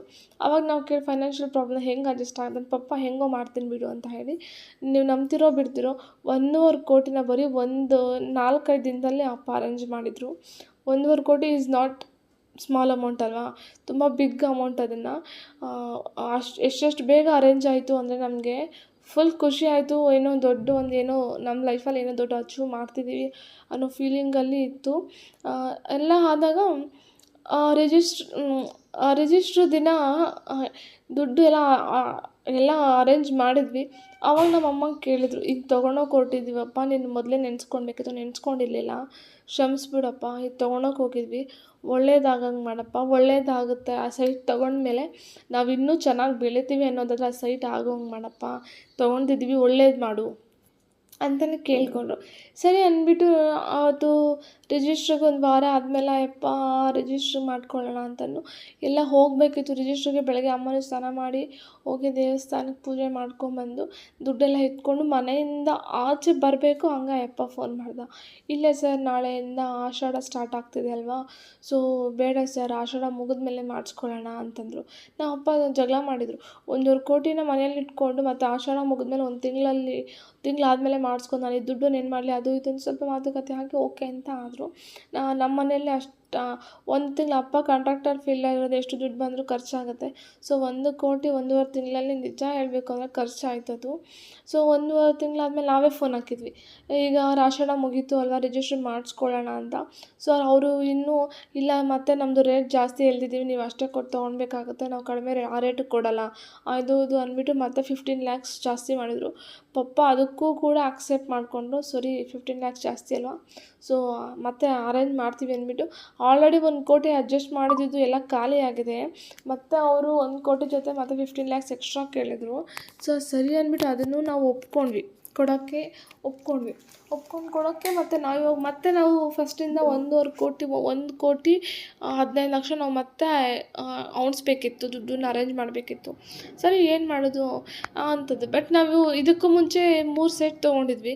3 ಸೆಟ್ ತೊಗೊಂಡಾಗ ದುಡ್ಡಿರಲಿಲ್ಲ. ಆವಾಗ ದುಡ್ಡಿಲ್ಲ ಅಂದರೂ ಈ ರಿಜಿಸ್ಟ್ರೇಷನ್ಗೆ ಏನೋ ಒಂದು ಸಾಲನೋ ಇಲ್ಲ ಗೋಲ್ಡ್ ಇಡೋದು ಏನೋ ಒಂದು ಬಾಧೆ ಬಿಟ್ಟು ತೊಗೊಂಡಿದ್ವಿ. ಬಟ್ ಆಗ ಈ ಥರ ಎಲ್ಲ ನಮಗೆ ಪ್ರಾಬ್ಲಮ್ಸ್ ಯಾವತ್ತೂ ಆಗಿರಲಿಲ್ಲ. ಈಸಿ ವೇಲಿ ನಮ್ಮ ಹತ್ರ ಇರೋದನ್ನು ಇಟ್ಟು ತೊಗೊಂಡಿದ್ವಿ. ಸೊ ಇದು ತುಂಬ ಪ್ರಾಬ್ಲಮ್ ಆದಾಗ ನಮ್ಮ ಅಮ್ಮ ಕೇಳ್ಕೊಂಡ್ರು, ಯಾಕೋ ಈ ಸೈಟ್ ತುಂಬ ಮಿಸ್ ಹೊಡಿತಾ ಇದೆ, ಈ ಸೈಟ್ ತೊಗೊಂಡ್ಮೇಲೆ ನಾವು ಏಳಿಗೆ ಆಗಬೇಕಪ್ಪ ಅನ್ನೋದಾದರೆ ಮಾತ್ರ ಈ ಸೈಟ್ ಆಗೋಂಗೆ ಮಾಡು, ಇಲ್ಲಾಂದರೆ ಬೇಡ ಕ್ಯಾನ್ಸಲ್ ಮಾಡೋಣ ಅಂತಂದರು. ಮತ್ತೆ ಸರಿ ಅಂದ್ಬಿಟ್ಟು ಮತ್ತೆ 1 ವಾರ ಪೋಸ್ಟ್ಪೋನ್ ಆಯಿತು ರಿಜಿಸ್ಟ್ರೇಷನ್ನು. ನಮ್ಮ ಅಪ್ಪ ಕೂಡ ದುಡ್ಡು ಅಡ್ಜಸ್ಟ್ ಮಾಡ್ಕೊಳ್ಳೋಕ್ಕೆ ನಮ್ಮ ಅಪ್ಪನೇ ಪೋಸ್ಟ್ಪೋನ್ ಮಾಡೋಕ್ಕೆ ಹೇಳಿದ್ರು. ಒಂದು 15 days ಒಂದು ವಾರ ಅನಿಸುತ್ತೆ. ಸೊ ಮತ್ತೆ ಫೋನ್ ಮಾಡಿದಾಗ ಮತ್ತೆ ಎಲ್ಲ ಅವರೇ ಫೋನ್ ಮಾಡಿದರು, ಮಧ್ಯೆ ಇರ್ತಾರಲ್ಲ ಬ್ರೋಕರ್ಸ್ ಅಂತಾರಲ್ಲ, ಸೊ ಅವ್ರು ಫೋನ್ ಮಾಡಿದ್ರು, ಸರ್ ಅವ್ನು ಮತ್ತೆ 10 ಲಕ್ಷ ಜಾಸ್ತಿ ಕೇಳ್ತಿದ್ದಾನೆ ಅಂತ. ನಮ್ಮ ಅಪ್ಪಗೆ ಆಲ್ರೆಡಿ 1 ಕೋಟಿ ಅರೇಂಜ್ ಮಾಡೋದು ಖರ್ಚಾಗಿ ಮತ್ತೆ ಇನ್ನೊಂದು ಸರಿ ಕೇಳಿದಾಗ 1 ಕೋಟಿ 15 ಲಕ್ಷಕ್ಕೆ ಕೇಳಿದರು. ಪಪ್ಪ ಅದಕ್ಕೂ ಬಗ್ಬಿಟ್ಟು ಸರಿ ಅಂತಂದರು. ಮತ್ತೆ ಇವರು 10 ಲಕ್ಷ ಜಾಸ್ತಿ ಕೇಳಿದ, ಅಲ್ಲಿಗೆ 1 ಕೋಟಿ 25 ಲಕ್ಷ ಕೇಳ್ತಿದ್ದಾರೆ. ಸೊ ಆಗಲ್ಲ, ಅಂತ ಪಪ್ಪನಿಗೂ ಹೆಂಗೆ ಆ ಥಾಟ್ ಬಂತೋ ಗೊತ್ತಿಲ್ಲ. ಪಪ್ಪನೂ ಕಂಡೀಷನ್ ನಮಗೆ ಬೇಡ ಸೈಟ್ ಅಷ್ಟಕ್ಕಾದರೆ ಬೇಡ ಅಂತಂದರು. ಸೊ ಹಂಗೂ ನಡೀತಿತ್ತು. ಲಾಸ್ಟ್ಗೆ ನಮ್ಮ ಅಮ್ಮಂಗೆ ಸಮಾಧಾನ ಆಗಲಿಲ್ಲ. ಯಾಕೋ ಆ ಸೈಟ್ ಮೇಲೆ ಇಂಟ್ರೆಸ್ಟ್ ಹೋಗ್ತಿದೆ, ಸಮಾಧಾನ ಇಲ್ಲ. ಯಾಕೋ ಮನಸ್ಫೂರ್ತಿಯಿಂದ ತೊಗೊಳ್ಬೇಕು ಅಂತ ಅನ್ನಿಸ್ತಾ ಇಲ್ಲ. ಯಾಕೋ ದೇವ್ರನ್ನ ಕೇಳಿದ್ದೀನಿ, ಯಾಕೋ ಅಯ್ಯಪ್ಪನ ಕೇಳಿದಾಗಿಂದ ಬೇಡ ಬೇಡ ಬೇಡ ಅಂತಿದೆ. ಮತ್ತು ಹಿಂಗೆ ಬೇಡ್ಕೊಳ್ಬೇಕಾದಾಗ 2 ಕಡೆ ಹೂವು ಕೊಡ್ತು. ಹಿಂಗೆ ಏಳಿಗೆ ಆಗ್ತೀವಿ ಅನ್ನೋಂಗಿರೋ ತೊಗೊಂಡಂಗಪ್ಪ ಅಂತಂದಾಗ 2 ಕಡೆ ಹೂವು ಕೊಡ್ತು. ಯಾಕೋ ಅದೆಲ್ಲ ನೀವು ಹಳ್ಳಿ ಕಡೆ ಗಮನಿಸಿರ್ತೀರ, ಅದೆಲ್ಲ ನೋಡ್ತಾರೆ. ಏನಾದರೂ ಮಾಡಬೇಕಾದಾಗ, ಒಳ್ಳೆ ಕೆಲಸ ಮಾಡಬೇಕಾದಾಗ ಹೂವು ಕೇಳೋದು, ಅಕಸ್ಮಾತ್ ಬೆಕ್ಕು ಅಡ್ಡ ಬರೋದು ಒಳ್ಳೆ ಕೆಲ್ಸಕ್ಕೆ ಹೋಗ್ಬೇಕಾದ್ರೆ. ಸೊ ಈ ಥರ ಎಲ್ಲ ನಂಬ್ತಾರೆ ಈಗಲೂ ಕೂಡ. ಸೊ ನಾವು ನಂಬ್ತೀವಿ, ನಾವೇನು ನಂಬಲ್ಲ ಅಂತಲ್ಲ, ನಾವು ಕೂಡ ನಂಬ್ತೀವಿ. ಸೊ ಅಂದಾಗ ಓಕೆ, ದೇವರೇ ಎಲ್ಲೋ ಒಂದು ಕಡೆ, ಯಾಕಂದ್ರೆ ಇಷ್ಟೆಲ್ಲ ಆಡಿದ್ಮೇಲೆ ಮತ್ತು ಅವ್ರು ಆ ಥರ ಅಮೌಂಟನ್ನ ರೈಸ್ ಮಾಡ್ತಿರೋದು, ನಾವು ಅಡ್ಜಸ್ಟ್ ಮಾಡಿರೋ ದುಡ್ಡೆಲ್ಲ ಖಾಲಿ ಆಗೋದು, ಮತ್ತು ಈ ಥರ ಗ್ಯಾಪ್ಸು ಯಾವ ಸೈಟ್ಗೂ ಆಗಿಲ್ಲ, ಈ ಸೈಟ್ಗೆ ಯಾಕೆ ಆಗ್ತಿದೆ ಅಂದ್ಬಿಟ್ಟು ನಾವು ಸರಿ ಬೇಡ ಅಂತ ಕ್ಯಾನ್ಸಲ್ ಮಾಡ್ಕೊಂಡ್ವಿ. ಸೈಟ್ನ ಕ್ಯಾನ್ಸಲ್ ಮಾಡ್ಕೊಂಡಿದ್ದು ಕರೆಕ್ಟಾಗಿ ಒಂದು 5 ತಿಂಗಳಿಗೆ 6 ತಿಂಗಳಿಗೆ ಅನಿಸುತ್ತೆ. ಏನಕ್ಕೋ ಪಂಚಾಯತಿಗೆ ಹೋದಾಗ ಅಲ್ಲಿ ಹೇಳಿದರು, ಈ ಥರ ಸೈಟ್ ಅದು ಸೇಲ್ ಆಯ್ತು ಅಂತ. ಪಪ್ಪ ಸುಮ್ಮನೆ ಕೇಳಿದ್ರಂತೆ. ಇಲ್ಲ ಸರ್, ಸೇಲ್ ಆಗಿಲ್ಲ, ಆ ಸೈಟ್ ಹಾಗೆ ಇದೆ. ಸೊ ಆ ಸೈಟ್ ಮೇಲೆ ಈಗ ರೋಡ್ ಬರ್ತಿದೆ, ದೊಡ್ಡ ರೋಡ್ ಮಾಡ್ತಿದ್ದಾರೆ ಆ ಸೈಟಲ್ಲಿ. ಇವಾಗ ಯಾರೇ ತೊಗೊಂಡ್ರು ಮತ್ತು ಅವ್ರಿಗೆ ಲಾಸ್ ಆಗುತ್ತೆ ಸರ್. ಇವಾಗ ಅವ್ರು ಮಾಡ್ಕೊಂಡಿರೋದು ಲಾಸೇ ಅವ್ರಿಗೆ. ಒಟ್ಟಾಗಿ ಯಾರು ತೊಗೊಂಡಿದ್ರು ಲಾಸ್ ಆಗ್ತಿತ್ತು, ಅವ್ರು ಮಾಡ್ಕೊಂಡಿರೋದು ಲಾಸ್ ಆಗುತ್ತೆ ಅಲ್ಲಿ ರೋಡ್ ಹೋಗುತ್ತೆ ಸರ್, ಆ ಸೈಟ್ ಮಧ್ಯದಲ್ಲೇ ರೋಡ್ ಹೋಗುತ್ತೆ ಅಂತ ಹೇಳಿದ್ರು. ಸೊ ಆವಾಗ ನಮಗೆ ಎಲ್ಲೋ ಒಂದು ಕಡೆ ಫ್ಲ್ಯಾಶ್ ಆಯಿತು. ಈ ಥರ ರೋಡ್ ಹೋಗಿದ್ರೆ ನಾವು ತೊಗೊಂಡು ಆ್ಯಕ್ಚುಲಿ ಬಿಲ್ಡಿಂಗ್ ಕಟ್ಟಬೇಕು ಅನ್ನೋ ಪ್ಲ್ಯಾನ್ ಇದ್ದಿದ್ದು. ತೊಗೊಂಡು ಬಿಲ್ಡಿಂಗ್ ಮೇಲೆ ರೋಡ್ ಹೋಗಿದ್ರೆ ಆ್ಯಕ್ಚುಲಿ ಬಿಲ್ಡಿಂಗ್ ತೆಗಿಬೇಕಿತ್ತು. ಸೊ ಇಷ್ಟೆಲ್ಲ ರಿಸ್ಕ್ ಯಾಕೆ ಅಂದ್ಬಿಟ್ಟು ಮೊದಲೇ ದೇವ್ರು ಯೋಚನೆ ಮಾಡಿ ಆ ಸೈಟ್ಗೆ ಎಷ್ಟೋ ರೀತಿಯಲ್ಲಿ ಅಡೆತಡೆಗಳನ್ನ ತಂದಿದ್ದಾನೆ. ಅವ್ರ ಕಡೆಯಿಂದ ಆಗಿರ್ಬೋದು, ನಮ್ಮ ಕಡೆಯಿಂದ ಆಗಿರ್ಬೋದು. ಸೊ ನಮ್ಗೆ ಅದು ಅರ್ಥನೇ ಆಗಲಿಲ್ಲ. ಸೊ ಲಾಸ್ಟ್ಗೆ ಅರ್ಥ ಆಯಿತು. ಸೊ ಅದೊಂದು ಅದು ಕೂಡ ನಮ್ಮ ಜೀವನದಲ್ಲಿ ಆಂಜನೇಯ ಮಾಡಿರುವಂಥ ಪವಾಡ ಅಂತಲೇ ಹೇಳ್ಬೋದು. ಸೊ ಇನ್ನೂ ಈ ಥರ ತುಂಬ ಇದೆ. ಮತ್ತು ನಮ್ಮದು ಟ್ರಾನ್ಸ್ಪೋರ್ಟ್ ಇದೆ, ನಮ್ಮ ಹಸ್ಬೆಂಡ್ರದ್ದು ಟ್ರಾನ್ಸ್ಪೋರ್ಟ್ ಇರೋದ್ರಿಂದ ಒಂದು ಹಳೆ ಗಾಡಿ ಇತ್ತು. ಹಳೆ ಗಾಡಿ ಅಂದರೆ ಒಂದು 15-20 ವರ್ಷದ ಹಳೆ ಗಾಡಿ, ಬುಲಾರೆ ಅದು ನಮ್ಮದು. ಸೊ ಅದು ಸ್ವಲ್ಪ ಹಳೆ ಗಾಡಿ ಆದಮೇಲೆ ಪಾಪ ನಿಮಗೆ ಗೊತ್ತಿರುತ್ತೆ, ರಿಪೇರಿಗೆ ಬರ್ತಾನೆ ಇರುತ್ತೆ, ಏನೋ ಒಂದು ಡ್ಯಾಮೇಜ್ ಆಗ್ತಾ ಇರುತ್ತೆ, ರಿಪೇರಿ ಮಾಡಿಸ್ತಾ ಇರಬೇಕಾಗತ್ತೆ. ಸೊ ನಮ್ಗೆ ಫೈನಾನ್ಷಿಯಲಿ ನಾವು ಸ್ವಲ್ಪ ಡೌನ್ ಇದ್ವಿ. ಸೊ ಆಗ ಇದು ಗಾಡಿ ಏನು ಬಿಸ್ಲರಿ ನೀರು ಹೊಡಿತಿತ್ತು. ಸೊ ನಮ್ಗೆ ಅದ್ರಲ್ಲಿ ಬರೋದು ಒಂದು ಮಂತ್ಲಿ ಒಂದು 20,000 15,000 ಈ ಥರ ಬಿಸ್ಲರಿ ನೀರು ಎಷ್ಟು ಹೋಗುತ್ತೋ ಅದ್ರ ಮೇಲೆ ನಮಗೆ ಡಿಪೆಂಡ್ಸ್ ಆಗ್ತಿತ್ತು, ಸೇವಿಂಗ್ಸ್ ಅನ್ನೋದು ಪ್ರತಿಯೊಂದು ಕೂಡ. ಸೊ ಇದೇ ಥರ ಆಗಬೇಕಾದಾಗ ಹಳೆ ಗಾಡಿ ಆಗಿರೋದ್ರಿಂದ ತುಂಬ ರಿಪೇರಿ ಬರ್ತಿತ್ತು. ತಿಂಗ್ಳಿಗೆ 1 ಸಲ 2 ಸಲ ಇಲ್ಲ 2 ತಿಂಗ್ಳಿಗೆ 1 ಸಲ ಈ ಥರ ರಿಪೇರಿ. ಒಂದೊಂದು ಸಲ ರಿಪೇರಿಗೆ ಹೋದಾಗೆಲ್ಲ 15,000 20,000 10,000 ಈ ಥರನೇ ಆಗ್ತಿತ್ತು. 5,000 ಒಳಗಡೆ ಆಗ್ತಾನೆ ಇಲ್ಲ, ಎಲ್ಲ 5,000 ಮೇಲೆ 10,000 ಮೇಲೇ ಆಗ್ತಿದ್ದಿದ್ದು. ಸೊ ಅಲ್ಲಿ ನಮಗೇನು ಸೇವಿಂಗ್ಸ್ ಮಾಡ್ಕೊಳ್ಳೋಕ್ಕೆ ಆಗ್ತಿರ್ಲಿಲ್ಲ. ಒಂದು ತಿಂಗಳು ಏನಾದರೂ ಸೇವಿಂಗ್ಸ್ ಮಾಡ್ಕೊಂಡಿದ್ವಿ ಅಂದರೆ ಮುಂದಿನ ತಿಂಗಳು ಆ ತಿಂಗಳದ್ದು ಸಮೇತ, ಉಳಿದಿರೋ ತಿಂಗಳು ಸಮೇತ ಸೇವಿಂಗ್ಸ್ನ ಎತ್ತಿ ಅದಕ್ಕೆ ಇನ್ವೆಸ್ಟ್ ಮಾಡಬೇಕಿತ್ತು, ಏನೋ ರಿಪೇರಿಗೆ ಹಾಕಬೇಕಿತ್ತು. ಸೊ ಈ ಥರ ಆಗ್ತಿತ್ತು. ನಾವು ಏನು ಮಾಡ್ಕೊಂಡ್ರೆ ಓಕೆ ಗಾಡಿನ ಮಾರಿಬಿಟ್ಟು ಹೊಸ ಗಾಡಿ ತರೋಣ ಅಂತ. ಅದಕ್ಕೂ ಮನ್ಸು ಬರಲಿಲ್ಲ. ಹಳೆ ಗಾಡಿ ಇಷ್ಟು ವರ್ಷದಿಂದ ಪಾಪ ನಮಗೋಸ್ಕರ ದುಡಿದಿದೆ, ಹೆಂಗೆ ಮಾರೋದು ಅಂತ ನಮ್ಮ ಹಸ್ಬೆಂಡ್ಗೆ ಒಂದು ಕಡೆ ಅದು ಫೀಲ್ ಇತ್ತು. ಸೊ ಇನ್ನೇನು ರಿಪೇರಿ ಮಾಡಿಸ್ಕೊಂಡು ಇರೋಣ ಅದು. ಯಾಕಂದರೆ ಒಂದು ಸಲ 2 ಸಲ ನಮಗೂ ಕೂಡ ರಿಪೇರಿಗೆ ಖರ್ಚು ಮಾಡೋದು, ನಾವು ಫೈನಾನ್ಷಿಯಲಿ ವೀಕ್ ಇದ್ವಿ. ಅವಾಗ ಸಂಪಾದನೆ ಮಾಡಿರೋ ದುಡ್ಡೆಲ್ಲ ಅದಕ್ಕೆ ಹಾಕಬೇಕು ಅಂದಾಗ ಎಂಥವ್ರಿಗೆ ಆಗಲಿ ಎಷ್ಟು ಸಂಕಟ ಆಗುತ್ತೆ ಅಂತ ಗೊತ್ತಿರುತ್ತೆ. ಸೊ ಹಿಂಗೆ ಆಗಬೇಕಾದಾಗ ಈ ಗಾಡಿ ಹಾಕಿ ಹೊಸ ಗಾಡಿ ತರೋಣ ಅಂತ ನಮ್ಮ ಹಸ್ಬೆಂಡ್ಗೆ ಒಪ್ಪಿಸಿ ಅದು ಇದು ಎಲ್ಲ ಮಾಡಿದ್ರು ಕೂಡ ಆಲ್ರೆಡಿ ಇನ್ನೊಂದು ಬುಲಾರೆನೋ ಹೊಸದು ಹಾಕ್ಕೊಂಡಿದ್ವಿ. ಮತ್ತು ಇದಕ್ಕೂ ಅಂದರೆ ಸ್ವಲ್ಪ ಫೈನಾನ್ಷಿಯಲ್ ಪ್ರಾಬ್ಲಮ್ ಇರೋದ್ರಿಂದ ಸೊ ಆಗ್ತಿರ್ಲಿಲ್ಲ. ಸೊ ಇದನ್ನು ರಿಪೇರಿ ಮಾಡಿಸ್ಕೊಂಡು ಇನ್ನೊಂದು ತಿಂಗಳು ಓಡಿಸೋಣ, 2 ತಿಂಗಳು ಓಡಿಸೋಣ ಅಂತ ನಮ್ಮ ಹಸ್ಬೆಂಡ್ ಹಿಂಗೆ ಮುಂದಕ್ಕೆ ತೊಳ್ಕೊಂಡು ಬಂದರು. ಬಟ್ ಯಾವುದೇ ಹೆಂಗೆ ರಿಪೇರಿ ಮಾಡಿಸಿದ್ರು, ಎಲ್ಲ ರಿಪೇರಿ ಮಾಡಿಸಿದ್ರು 2 ತಿಂಗಳಿಗೆ ಒಂದ್ಸಲ ರಿಪೇರಿ ಬರ್ತಾನೆ ಇತ್ತು. 15,000 to 20,000 ಖರ್ಚಾಗ್ತಾನೆ ಇತ್ತು. ನಾನು ಯಾವಾಗಲೂ ಕೇಳ್ತಿದ್ದೆ, ನಾನು ಎಷ್ಟು ಗಾಡಿಗಳು ನೋಡಿದ್ದೀನಿ, ಈ ಗಾಡಿ ಅಷ್ಟು ರಿಪೇರಿ ಯಾವುದಕ್ಕೂ ಬರೋಲ್ಲ, ಸುಮ್ಮನೆ ಮನೆ ಹತ್ರ ಸ್ಟಾಪ್ ಮಾಡಿಬಿಡಿ, ಓಡಿಸೋದೇ ಬೇಡ, ಅದ್ರಲ್ಲಿ ಬರೋದು ಅದ್ರಕ್ಕೆ ಹೋಗಂಗಿದ್ರೆ ಏನಕ್ಕೆ ಓಡಿಸ್ಬೇಕು ಅಂತ ಎಷ್ಟೋ ಸರಿ ನಾನು ಹಸ್ಬೆಂಡ್ ಜೊತೆ ಜಗಳ ಮಾಡಿದ್ದೀನಿ. ಸೊ ಯಾಕೋ ಅದನ್ನು ನಾನು ದೇವ್ರ ಹತ್ರ ಕೇಳ್ಕೊಬೇಕು. ಯಾಕಂದ್ರೆ ಫೈನಾನ್ಷಿಯಲಿ ವೀಕ್ ಇದ್ದಾಗ ಎಂಥವ್ರೇ ಆಗಲಿ ಹೋಗೋದು ಫಸ್ಟು ದೇವ್ರ ಹತ್ರನೇ. ಯಾಕಪ್ಪ ಇಷ್ಟು ಕಷ್ಟ ಕೊಡ್ತಿದ್ಯಾ, ಏನು ದುಡಿದ್ರೂ ಕೈಗೆ ಸಿಗ್ತಿಲ್ವಲ್ಲ ಅಂತ ಹೋಗೋದು ದೇವ್ರ ಹತ್ರ. ಸೊ ಅದೇ ಥರ ನಾನು ಕೂಡ ನಮ್ಮ ಆಂಜನೇಯನ ರಿಕ್ವೆಸ್ಟ್ ಮಾಡಿಕೊಂಡು ಕೇಳ್ಕೊಂಡೆ, ಏನು ದುಡಿದ್ರೂ ಸಿಗ್ತಿಲ್ಲ, ಎಲ್ಲನೂ ಖರ್ಚಾಗ್ತಿರುತ್ತೆ, ರಿಪೇರಿ ಬರ್ತಿರುತ್ತಪ್ಪ, ಸರಿ ರಿಪೇರಿ ಮಾಡಿಸ್ಬೇಡ. ಸಣ್ಣ ಪುಟ್ಟ ಬರುತ್ತೆ, ನಾನು ಇಲ್ಲ ಅಂತ ಹೇಳಲ್ಲ. ಗಾಡಿ ಅಂದಮೇಲೆ 24 ಏನು ಡೈಲಿ ಗಾಡಿ ಹೋಗಿ ಬರಬೇಕು ಅಂತಂದರೆ ರಿಪೇರಿ ಬರುತ್ತೆ. ಬಟ್ ಈ ರೇಂಜಲ್ಲಿ 15,000 to 20,000 ರೇಂಜಲ್ಲಿ ಖರ್ಚಾಗುವಂಥ ರಿಪೇರಿ ಬಂದಾಗ ತುಂಬಾ ಬೇಜಾರಾಗುತ್ತೆ. ಸೊ ಮೈನರ್ ಚಿಕ್ಕದಾಗಲಿ, ದೊಡ್ಡದು ಬೇಡಪ್ಪ, ಇದಕ್ಕೆ ನಿನ್ನ ಆಶೀರ್ವಾದ ಬೇಕೇ ಬೇಕು ಅಂತಂದ ಒಂದಷ್ಟು ನನಗೆ ದೇವ್ರನ್ನ ಕೇಳಬೇಕಾದಾಗ ಸ್ವಲ್ಪ ಎಮೋಷ್ನಲ್ ಆಗಿಯೇ ಕೇಳ್ತೀನಿ. ಬಿಕಾಸ್ ನಂಗೆ ಅದೆಲ್ಲ ನೆನೆಸ್ಕೊಂಡಾಗ ಅಳು ಬರುತ್ತೆ. ಸೊ ಹಂಗೆ ಕೇಳ್ಕೊಂಡು ಆ ಥರ ದೇವ್ರ ಹತ್ರ ಭಕ್ತಿಯಿಂದ ಕೇಳ್ಕೊಂಡು ಏನೋ ಹರಕೆನೋ ಮಾಡ್ಕೊಂಡಿದ್ದೆ ಅನಿಸುತ್ತೆ. ನಿನ್ನ 2 ಪಾದಕ್ಕೆ ನಾನೇನು ದೊಡ್ಡ ಕೋರಿಕೆ ಕೇಳ್ಕೊಂಡಿಲ್ಲ, ಸಣ್ಣದಾಗಿ ಕೇಳ್ಕೊಂಡಿದ್ದೀನಿ. ನನ್ನ ಆಂಜನೇಯನಿಗೆ ದೊಡ್ಡ ಕೋರಿಕೆಗಳು ಕೇಳ್ಕೊಂಡ್ರೆ ಮಾತ್ರ ನಾನು ವರ ಕೊಡ್ತೀನಿ ಅನ್ನೋದು ಏನೂ ಇಲ್ಲ. ಸಣ್ಣ ಕೋರಿಕೆಗಳನ್ನ ಕೇಳ್ಕೊಂಡ್ರೂ ಕೂಡ ಅಯ್ಯಪ್ಪ ವರ ಕೊಡ್ತಾನೆ. ಬಟ್ ಕೇಳಬೇಕಾದಾಗ ಪ್ರೀತಿಯಿಂದ, ಅಯ್ಯಪ್ಪನ ಮೇಲೆ ಗೌರವದಿಂದ, ಒಂದು ಮನಸ್ಫೂರ್ತಿಯಾಗಿ ಕೇಳಬೇಕು. ಆ ದೇವರಿಗೆ ಬೇಕಾಗಿರೋದು ಪೂಜೆ ಮಾತ್ರ, ಭಕ್ತಿ ಮಾತ್ರ. ಅದನ್ನು ಕೊಟ್ಟರೆ ಸಾಕು. ನಾನು ಅಷ್ಟರಿಂದ ಕೇಳ್ಕೊಂಡಿದ್ದೀನಿ ಅಂತಲೇ ಅನಿಸುತ್ತೆ. ಕೇಳ್ಕೊಂಡೇ ಇದ್ದೀನಿ ಅಂತ ನಾನು ಹೇಳಲ್ಲ, ಎಲ್ಲೋ ಮೇ ಬಿ ಅನಿಸುತ್ತೆ. ಯಾಕಂದರೆ ಅಯ್ಯಪ್ಪನ ಕೇಳ್ಕೊಂಡಾಗಿಂದ ನೀವು ನಂಬ್ತಿರೋ ಬಿಡ್ತಿರೋ, ನಮ್ಮ ಗಾಡಿ, ಹಳೆ ಗಾಡಿ ಇಲ್ಲಿವರೆಗೂ ರಿಪೇರಿಗೆ ಬಂದಿಲ್ಲ. ಸಣ್ಣದು ಒಂದು 2-3 ಸಲ ಬಂದಿದೆ. ಎಷ್ಟು, ಒಂದು 1,000, 1,500, ನಿಜವಾಗ್ಲೂ ಹೇಳ್ತೀನಿ. ಅಷ್ಟರಲ್ಲಿ ಬಂದಿದೆ. 10,000, ಒಂದು 20,000, 15,000, 8,000, 6,000 ಈ ಥರ ಖರ್ಚು ನಿಜವಾಗ್ಲೂ ಬಂದಿಲ್ಲ, ರಿಪೇರಿಗೆ ಬಂದಿಲ್ಲ ಗಾಡಿ. ಸೊ ಇನ್ನೂ ಏನು ಹೇಳ್ಬೇಕಿದೆ ಇವ್ರ ಬಗ್ಗೆ? ಇದೇ ಸಾಕಲ್ವಾ? 1-2 ಹೇಳೋಕ್ಕೆ? ಇದೆಲ್ಲ ನೋಡಿದ ಮೇಲೆ ನಾನೇನು ಅಂದ್ಕೊಂಡಿದ್ದೆ, 2 ಪಾದಕ್ಕೆ 2 ತೆಂಗಿನಕಾಯಿ ಹೊಡೆದು ಪೂಜೆ ಮಾಡ್ತೀನಿ ಅಂತ ನಮ್ಮ ಆಂಜನೇಯನ ಕೇಳ್ಕೊಂಡಿದ್ದೆ. ಸೊ ಅದನ್ನ ನೆರವೇರಿಸ್ಕೊಟ್ಟಿದ್ದಾರೆ. ಅದು ಮಾಡ್ತೀನಿ. ಅಯ್ಯಪ್ಪನ ಹೇಳಿದ್ದೀನಿ, ನನ್ನ ಪ್ರಾಣ ಇರೋವರೆಗೂ ಕೂಡ ನಾನು ಅಯ್ಯಪ್ಪನಿಗೆ ನನ್ನ ಕೈಲಾದಷ್ಟು ಸೇವೆ ಮಾಡೋಕ್ಕೆ ನಾನು ರೆಡಿ ಇದ್ದೀನಿ. ಸೊ ನಾನು ಕೇಳ್ಕೊಳ್ಳೋದು, ನಮ್ಮಮ್ಮ ಕೇಳ್ಕೊಳ್ಳೋದು ಹಿಂಗೆ. ನಮ್ಮಮ್ಮ ಕೇಳ್ಕೊಳ್ಳೋದು, ನನ್ನ ಮಕ್ಕಳಿಗೆ ಪ್ರಾಣ ಇರೋವರೆಗೂ ನೀನು ಸೇವೆ ಮಾಡಬೇಕು ಅನ್ನೋ ಥರ ನೀನು ಅವ್ರಿಗೆ ಆ ಥರ ಭಾವನೆ ಕೊಡಪ್ಪ ಅಂತಲೇ ನಾವು ಅಮ್ಮ ಕೇಳ್ಕೊಂಡಿರೋದು. ಸೊ ನನಗೆ, ನನ್ನ ತಮ್ಮನಿಗೆ ಆ ಭಾವನೆ ಬಂದಿದೆ, ಆ ಪ್ರೀತಿ ಬಂದಿದೆ, ಆ ಗೌರವ ಬಂದಿದೆ, ದೇವ್ರ ಮೇಲೆ ಭಕ್ತಿ ಬಂದಿದೆ. ಸೊ ಈಗ ನಾನು ಕೇಳ್ಕೊಳ್ತಿರೋದು ಅಷ್ಟೇ. ನಮ್ಮಮ್ಮ ಹೇಗೆ ನಮಗೆ ಕೇಳ್ಕೊಂಡ್ಲು, ನಾನು ಕೇಳ್ಕೊಳ್ಳೋದು ಅದನ್ನು ನನ್ನ ಮಕ್ಕಳು ಆಂಜನೇಯನ ಸೇವೆ ಮಾಡಬೇಕು, ಆ ಅಪ್ಪನ ಭಕ್ತಿಯಿಂದ ಬೇಡ್ಕೊಳ್ಬೇಕು, ಆ ಅಪ್ಪನ ಆಶೀರ್ವಾದ ಸದಾ ನನ್ನ ಮಕ್ಕಳ ಮೇಲೆ ಇರಬೇಕು ಅಂತ ಕೇಳ್ಕೊತೀನಿ. ಯಾಕಂದ್ರೆ ಇಷ್ಟೆಲ್ಲ ನಮ್ಮ ಜೀವನದಲ್ಲಿ ಕೊಟ್ಟಿದ್ದಾನೆ. ಸೊ ಆ ಅಪ್ಪನಿಗೆ ನಾವು ಏನೂ ಕೊಡಿಲ್ಲ ಅಂತಂದರೆ ಹೆಂಗೆ ಅನಿಸುತ್ತೆ? ಸೊ ಮತ್ತು ಇನ್ನೂ ಒಂದು ಏನು ಹೇಳಬೇಕು ಅಂದರೆ, ಅದಿನ್ನೂ ಆಗಿಲ್ಲ, 90% ಆಗುತ್ತೆ ಅಂತಲೇ ನಮ್ಗೆ. ಯಾಕಂದರೆ ಅದು ಅಷ್ಟು ಈಸಿಯಾಗಿ ನಾನು ಗ್ಯಾರಂಟಿ ಕೊಡೋಕ್ಕಾಗಲ್ಲ. ಅದು ಆದರೆ ನಿಜವಾಗ್ಲೂ ನಾನು ನಿಮಗೆ ನಿಜವಾಗ್ಲೂ ಹೇಳ್ತೀನಿ, ಯಾವುದೋ ಒಂದು ಕಂಪ್ನಿ ಕಡೆಯಿಂದ ನಮ್ಗೆ ಆಗಬೇಕು. ಅದು ಕಂಪ್ನಿ ಕಡೆಯಿಂದ 2 ಅಪ್ರೋಚ್ ಆಗಿದ್ದೀವಿ. ಅಟ್ಲೀಸ್ಟ್ ಯಾವುದಾದ್ರೂ ಒಂದಾದರೂ ನಮ್ಗೆ ಆಗುತ್ತೆ ಅಂತ ನೋಡೋಣ. ಆದರೂ ನಮ್ಗೆ ಯಾವುದು ಒಂದು ಕೊಡ್ತಾರೆ ಅಥವಾ ಒಂದು ಕೊಡೋಲ್ಲ. ಅದು 2 ಅಪ್ರೋಚ್ ಆಗಿರೋದ್ರಿಂದ ಒಂದು ಕೊಡೋದು ಕೂಡ ತುಂಬ ಕಷ್ಟ ಇದೆ ಕಂಪ್ನಿ ಕಡೆಯಿಂದ. ಸೊ ನಾನು ಆಂಜನೇಯನ ಕೇಳ್ಕೊಂಡಿದ್ದೀನಿ, ಯಾವುದಾದ್ರೂ ಒಂದು ನಮಗೆ ಅವಕಾಶ ಕೊಟ್ಟರು ಕೂಡ ಅದರಲ್ಲಿ ಫಸ್ಟ್ ಏನು ಬರುತ್ತೋ ಅದರಲ್ಲಿ, ಇಲ್ಲ ಶ್ರೀರಾಮನವಮಿ ಹಬ್ಬಕ್ಕಾಗಲಿ ಯಾವುದಾದ್ರೂ ಒಂದು ಹಬ್ಬಕ್ಕೆ ಹೂವಿನ ಅಲಂಕಾರ ಮಾಡಿಸಿ ಅಯ್ಯಪ್ಪನಿಗೆ ಅಭಿಷೇಕ ಇಟ್ಕೊಳ್ಬೇಕು ಅಂತ ಅಂದ್ಕೊಂಡಿದ್ದೀನಿ.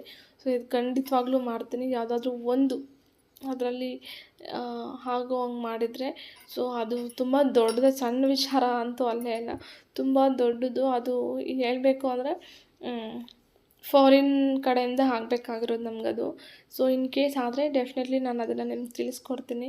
ಏನು ಕೇಳ್ಕೊಂಡಿದ್ದೆ, ಹೆಂಗೆಲ್ಲ ಆಯಿತು ಪ್ರೋಸೆಸ್ಸಿಂಗು, ಅದು ಯಾವ ಥರ ಎಲ್ಲ ಆಯಿತು ಅಂತ ನಾನು ಖಂಡಿತವಾಗ್ಲೂ ನಿಮಗೆಲ್ಲ ಪ್ರತಿಯೊಂದು ಕೂಡ ಒಂದೊಂದು ರೀತಿ ಅದನ್ನು ಹೇಳ್ಕೊಡ್ತೀನಿ. ಸೊ ನಮ್ಮ ಮನೆ ತೋಟಗಳೆಲ್ಲ ನೋಡ್ಕೊಳ್ಳೋಕ್ಕೆ ಆಂಧ್ರದಿಂದ ಒಂದು ಫ್ಯಾಮ್ಲಿ ಇದೆ, ಗಂಡ ಹೆಂಡತಿ. ಸೊ ಅವ್ರದ್ದು ನೇಟಿವ್ ಬಂದು ಆಂಧ್ರ ಹತ್ರ ಯಾವುದೋ ಹಳ್ಳಿ, ನನಗೆ ಅಷ್ಟು ಕ್ಲಾರಿಟಿ ಗೊತ್ತಿಲ್ಲ ಹಳ್ಳಿ ಹೆಸರು. ಸೊ ಅವರು ಇಲ್ಲಿ 1.5 ಇಯರಿಂದ ಇದ್ದಾರೆ. ಸೊ ಅವ್ರಿಗೆ ಮದುವೆ ಆಗಿ 4 ಇಯರ್ಸ್ ಆಗಿದೆ ಅಂತೆ. ಸೊ ಅವ್ರಿಗಿನ್ನೂ ಮಕ್ಕಳಿಲ್ಲ. ಸೊ ಆ ಮಕ್ಕಳಿಗೋಸ್ಕರ 2.5 ಇಯರ್ಸಿಂದನೇ ಅವ್ರು ಹಾಸ್ಪಿಟಲಲ್ಲಿ ತೋರಿಸಿದ್ದಾರೆ ಆಂಧ್ರದಲ್ಲಿ. ಸೊ ಅವರು ಟ್ಯಾಬ್ಲೆಟ್ಸ್ ಎಲ್ಲ ಕೊಟ್ಟು ತೊಗೊಳ್ಳಿ ಅಂತಲೇ ಹೇಳಿದ್ದಾರೆ. ಅವ್ರು ಇಲ್ಲಿಗೆ ಬಂದಮೇಲೆ ಮತ್ತೆ ಆಂಧ್ರಾಗೆ ಎಲ್ಲೂ ಹೋಗೋಕ್ಕಾಗಿಲ್ಲ ತೋರಿಸೋದಕ್ಕೆ, ಇಲ್ಲೇ ಇದ್ದಾರೆ. ಬರೀ ಟ್ಯಾಬ್ಲೆಟ್ಸ್ನ ತೊಗೊಂಡು ಸುಮ್ಮನೆ ಇದ್ದಾರೆ. ಆಗಾಗ ಡಾಕ್ಟ್ರಿಗೆ ಫೋನ್ ಮಾಡಿ ಕೇಳಿಕೊಂಡು. ಸೊ ಮೊನ್ನೆ ಶ್ರೀರಾಮನವಮಿ ಹಬ್ಬದ ದಿನ ಅವ್ರ ಅತ್ತೆ 2 ದಿನ ಮುಂಚೆ ಅವ್ರ ಅತ್ತೆ ಬಂದಿದ್ದರು. ಅವ್ರ ಅತ್ತೆ ಹಿಂಗೆಲ್ಲ ಹೇಳಿದರು, ಈ ಥರ ಇನ್ನೂ ಕನ್ಸೀವ್ ಆಗಿಲ್ಲಮ್ಮ, 4 ವರ್ಷ ಆಯಿತು, ಹಾಸ್ಪಿಟ್ಲಲ್ಲಿ 2 ವರ್ಷದಿಂದ ತೋರಿಸ್ತಿದ್ದೀವಿ ಅಂತೆಲ್ಲ ಅಮ್ಮನಿಗೆ ಹೇಳ್ತಿದ್ರು. ಸೊ ಅವಾಗ ನಮ್ಮಮ್ಮ ನಾಳೆ ಶ್ರೀರಾಮನವಮಿ ಹಬ್ಬ ಇದೆಯಲ್ಲ, ಮಕ್ಕೊಳಕ್ಕೆ ಹೇಳಿ ನಿಮ್ಮ ಸೊಸೆನ, ಏನೋ ಪೂಜೆ ಮಾಡಿಸ್ತೀವಿ ಅಂತ ಮಕ್ಕೊಳಕ್ಕೆ ಹೇಳಿ, ಆಗುತ್ತೆ ಆಂಜನೇಯ ಕೊಡ್ತಾನೆ ನಮ್ಮ ಆಂಜನೇಯ ಅಂತ ಅಮ್ಮ ಹೇಳಿದರೆ. ಅವತ್ತು ಅವ್ರ ಅತ್ತನೂ ಇದ್ದರು, ಕೇಳ್ಕೊಂಡಿದ್ದೆ, ಹೆಂಗೆ ಕೇಳ್ಕೊಂಡ್ರೋ ಗೊತ್ತಿಲ್ಲ. ಅಮ್ಮ ಅವತ್ತು ಹಬ್ಬದ ದಿನ ಕೇಳಿದ್ರು, ಕೇಳ್ಕೊ ಈ ಥರ ಅಂತ. ಸರಿ ಅಕ್ಕ ಅಂದ್ಬಿಟ್ಟು ಕೇಳ್ಕೊಂಡಿದ್ದಾರೆ. ಸೊ ಕೇಳ್ಕೊಂಡು ನಾನು ಅವತ್ತು ಊರಿಗೆ ಬಂದುಬಿಟ್ಟೆ. ಮತ್ತೆ ಮೊನ್ನೆ 2 ಮಂತ್ಸ್ ಬ್ಯಾಕ್ ಏನೋ ಊರಿಗೆ ಹೋಗಿದ್ರೆ ನಮ್ಮ ಆಂಟಿ ಅಂದರು, ಕನ್ಸೀವ್ ಆಗಿದ್ದಾಳೆ, 3 ಮಂತ್ಸ್ ಎಲ್ಲೇನೋ ರನ್ನಿಂಗ್ ಇದೆ ಅಂತ. ಹೌದಾ ಅಂದ್ಬಿಟ್ಟು ನಂಗೆ ಶಾಕ್ ಆಯಿತು. ನಂಗೆ ಅವು ಪ್ರೌಡ್ ಫೀಲಿಂಗ್, ನಮ್ಮ ಆಂಜನೇಯನ ಕೇಳ್ಕೊಂಡಿದ್ದಾಳೆ, ಆಂಜನೇಯ ಕೊಟ್ಟಿದ್ದಾನೆ ನೋಡ್ದ ಅಂತ ಒಂಥರ ನನಗೆ ಖುಷಿ ಆಯಿತು. ಓಕೆ ನೋಡಿ, ನಮ್ಮ ಆಂಜನೇಯನಿಂದ ಯಾರಿಗೂ ಒಬ್ರಿಗೆ ಒಳ್ಳೇದಾಗಿದೆ ಅಂತ ಫೀಲ್. ಮತ್ತು ಆ ಹುಡುಗಿನ ಹೋಗಿ ಕೇಳಿದ್ರೆ, ಆಗಿದ್ದೀನಕ್ಕ, ಇನ್ನೂ ಒಂದ್ಸಲ ಹೋಗಿ ಚೆಕ್ ಮಾಡಿಸ್ತೀನಿ, ಪಾಸಿಟಿವ್ ಬಂದಿದೆ, ಸ್ಕ್ಯಾನ್ ಮಾಡಿಸ್ಬೇಕು, ಅದೇ ಹೋಗ್ತೀವಿ ಇನ್ನೊಂದು ವಾರದಲ್ಲಿ ಅಂತಂದು. ಸರಿ ಅಂತಂದ್ಬಿಟ್ಟು ನಮ್ಮಮ್ಮ ಹೇಳ್ತಿದ್ರು, ಪೂಜೆ ಮಾಡಿಸ್ತೀನಿ ಅಂತ ಅಂದ್ಕೊಂಡಿದ್ದೆಲ್ಲ, ಪೂಜೆ ಮಾಡಿಸ್ಬಿಡು ಫಸ್ಟು ದೇವ್ರಿಗೆ ಅಂತ. ಹೂನಕ್ಕ ಮಾಡಿಸ್ತೀನಿ ಅಂತಂದರು. ನಾನು ಸುಮ್ಮನೆ ಕೇಳಿದೆ, ಹೆಂಗೆ ನಮ್ಮ ಆಂಜನೇಯ ಪವರ್ಫುಲ್ ಇದ್ದಾನಲ್ಲ ಅಂದರೆ, ಅಕ್ಕ ಹೆಂಗೆ ಹೇಳ್ತೀಯಕ್ಕ, ನಾನು ಹಾಸ್ಪಿಟ್ಲಲ್ಲೂ ತೋರಿಸ್ತಾ ಇದ್ದೀನಲ್ವ, ಹಾಸ್ಪಿಟ್ಲಿಂದನೇ ಆಗಿರ್ಬೋದಲ್ಲ ಅಂತಂದು.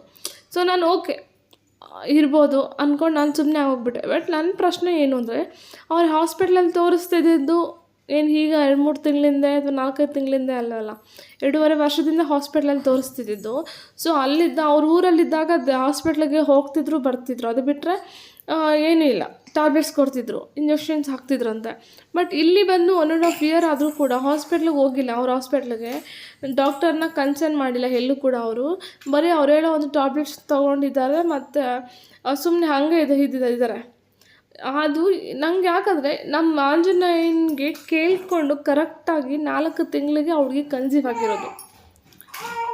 4 ತಿಂಗಳಿಗೆ ಕನ್ಸೀವ್ ಆಗಿ 2 ತಿಂಗಳಲ್ಲಿ ಏನೋ ಇತ್ತಂತೆ. ಆಗ ನಂಗೆ ಯಾರೇ ವಿಷಯ ಹೇಳಿ, ನಾನು ಊರಿಗೆ ಹೋದಾಗೆ ಗೊತ್ತಾಗಿದ್ದು ನನಗೆ. ಅವಾಗ ನನ್ನ ಅಮ್ಮ ಅವ್ರಿಗೆ ಹಂಗಂದ್ರೆ ನಾನು ಯಾರಿಗೂ ಫೋರ್ಸ್ಫುಲಿ ಒಪ್ಸೋದಕ್ಕಾಗಲ್ಲ. ನಮ್ಮ ಆಂಜನೇಯ ತುಂಬ ಪವರ್ಫುಲ್, ಇನ್ನೊಬ್ಬ ನಮ್ಮ ಆಂಜನೇಯನಿಂದಲೇ ನೀನು ಕನ್ಸೀವ್ ಆಗಿದೆಯಾ ಅಂತ ನಾನು ಹೇಳೋದಕ್ಕಾಗಲ್ಲ. ಸೊ ಅವ್ರ ಇಷ್ಟ, ಓಕೆ ಡನ್ ಅಂದ್ಕೊಂಡು ನಾನು ಸುಮ್ಮನೆ ಅದೇ.